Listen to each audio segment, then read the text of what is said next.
चलो बताओ, राम जी के वनवास जाने से किस किस का फायदा हुआ? बोलो। राम के वनवास जाने से किस किस का फायदा हुआ? किस किस का फायदा हुआ, नाम बताओ। सबसे बड़ा फायदा किसका हुआ? हाँ, राम जी के वनवास जाने से सबसे बड़ा फायदा हुआ किन किन का, उनके नाम सुनो। राम जी के वनवास जाने से निषाद राज का फायदा हुआ, केवट का फायदा हुआ, माता शबरी का फायदा हुआ। माता शबरी कभी अयोध्या नहीं आ सकती थी, इसलिए माता शबरी नहीं आ सकती थी तो राम बोले, माँ आप नहीं आ सकती हो, मैं तो आ सकता हूं। तो माता शबरी पर करुणा बरसाने प्रभु अयोध्या छोड़कर चले। ना जाते वनवास तो शबरी पर कृपा कौन करता? फिर राम की इतनी महिमा कैसे होती?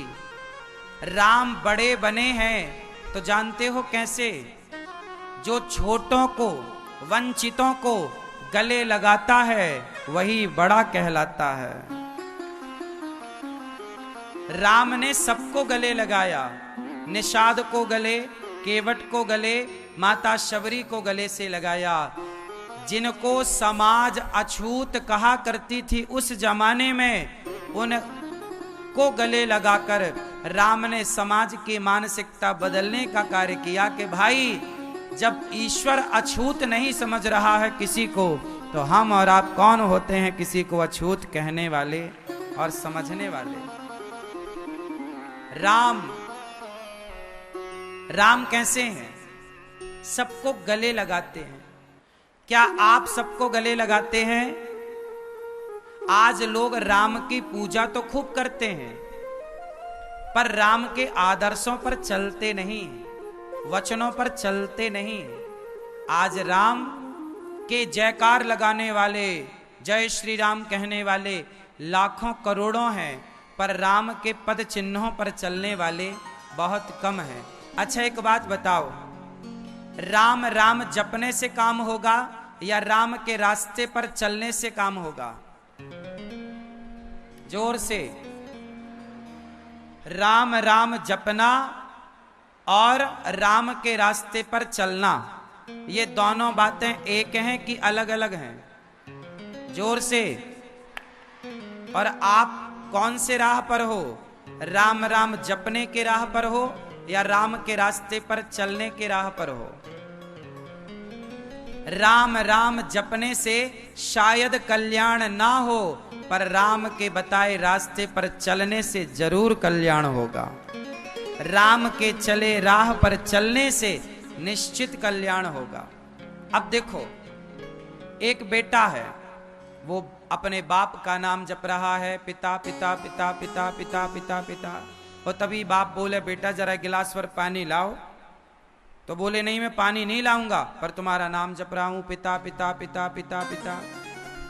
तो बताओ, पिता का नाम जपने वाला बेटा चाहिए या पिता की आज्ञा का पालन करने वाला बेटा चाहिए? माँ माँ माँ माँ माँ माँ का नाम जपने वाला बेटा चाहिए या माँ की आज्ञा का पालन करने वाला बेटा चाहिए? फिर ये समाज क्यों भटक गया? आज लोग राम राम जपते हैं। हम ये नहीं कहते कि राम राम मत जपो, जपो। कलयुग केवल नाम आधारा, सुमरि सुमरि नर उतरहि पारा। कलयुग में नाम का आश्रय लेना अच्छी बात है, लेकिन नाम का आश्रय वो लोग लें जो राम के रास्ते पर नहीं चल सकते। जो राम के राह पर चल सकते हैं वो राम के राह पर चल कर के दिखाएं। वो नाम का आश्रय ना लें, वो राम के राह पर चलकर दिखाएं। नाम तो जपें, बुराई नहीं है, लेकिन नाम केवल वो लोग जपें जो नहीं चल सकते राम के राह पर। बूढ़े हैं, बिस्तर पर लेटा है, अब वो तो राम के राह पर नहीं चल सकता, अब वो तो राम राम ही जपेगा ना बिस्तर पर लेटा लेटा। बूढ़ा है, अपाहिज है, अंधा है, लंगड़ा है, बहरा है, तो वो राम राम जपे। लेकिन आप लोग हैं, स्वस्थ हैं, जवान हैं, अच्छे राह पर चल सकते हैं, क्यों ना? अच्छा, राम किस राह पर चले? उत्तर दो। राम धर्म के राह पर चले या अधर्म की राह पर? जोर से। अधर्म की। राम किस राह पर चले? धर्म की। और रावण किस राह पर चला? रावण अधर्म की राह पर चला, राम धर्म की राह पर चले। इसलिए राम धर्म की राह पर चले तो हम राम के भक्त तब कहलाएंगे जब हम भी धर्म की राह पर चलेंगे। अब आप कहो कि मैं राम का भक्त हूं और चलो अधर्म के मार्ग पर, तो कैसे आप भक्त हो सकते हैं? बताओ, अधर्म के मार्ग पर चलने वाला राम का भक्त हो सकता है? झूठ बोलने वाला राम का भक्त हो सकता है? मांस खाने वाला, शराब पीने वाला, क्या राम शराब पीते थे? उत्तर।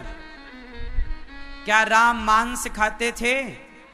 नहीं, कंद मूल फल खाते थे, शबरी के जूठे बेर खाते थे। राम जब मांस नहीं खाते, राम जब शराब नहीं पीते, तो आप लोग मांस और शराब का सेवन क्यों करते हैं? जो करते हैं हम उन्हें कह रहे हैं। और फिर आप कहें जी मैं राम का भक्त हूं। नहीं हो सकता साहब, नहीं हो सकता। मुंह फुलाना और ठहाका लगाना, ये दोनों काम एक साथ नहीं हो सकते। मुंह फुलाओ, मैया, ठहाका लगाओ जरा, क्या मुंह फुलाना और ठहाका लगाना दोनों एक साथ हो सकता है? आप सोचो कि मैं शराब भी पीता रहूं, मांस भी खाता रहूं, झूठ भी बोलता रहूं और मेरे माथे पे भक्त होने का ठप्पा लग जाए, राम का भक्त होने का ठप्पा लग जाए। अरे भक्ति के पथ पर कुछ त्याग करने पड़ते हैं मेरी मां, कुछ बलिदान अपने सुखों का देना पड़ता है।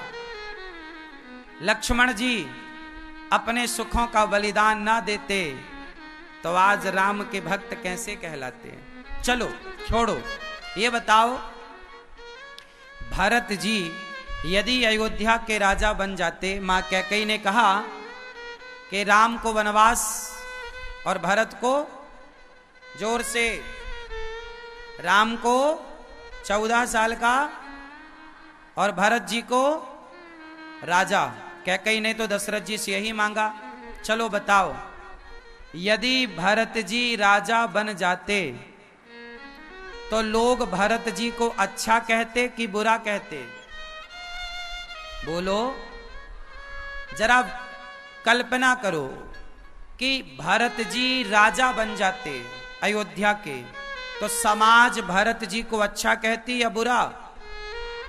बोलो, बुरा? हाँ, बुरा कहते लोग। लेकिन भरत जी ने अयोध्या का सिंहासन छोड़कर अपने भाई के पास जाकर कहा कि भैया आप चलो, आपके बदले मैं 14 साल वनवास में रहूंगा।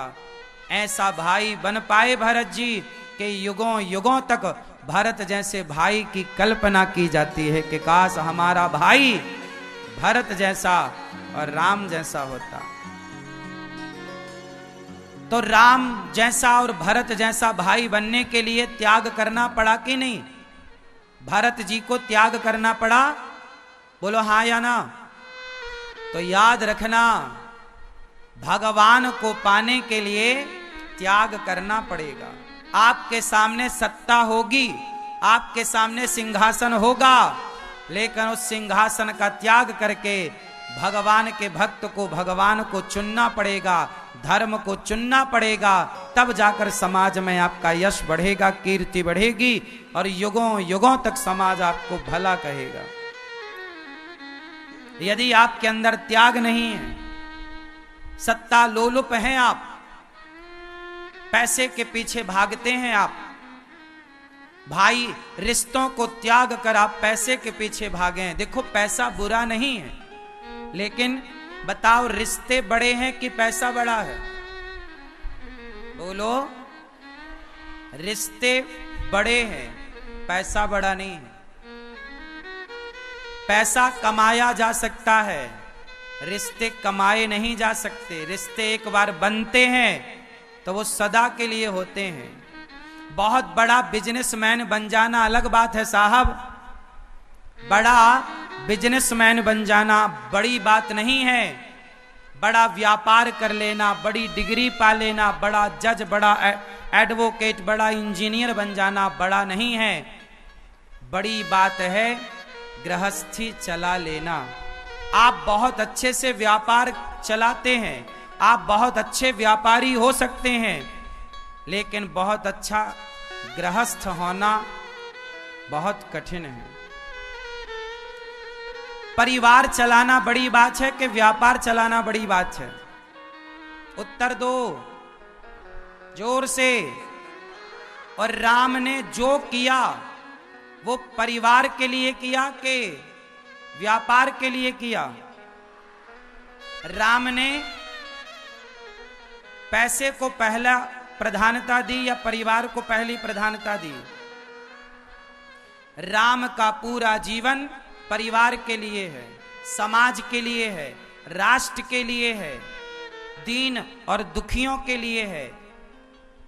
आज के लोग बड़ा व्यापार कर लेते हैं, बड़े व्यापारी हो जाते हैं, बड़े बिजनेसमैन हो जाते हैं, पर वो बड़े व्यापार को चलाने वाले लोग घर की गृहस्थी नहीं चला पाते।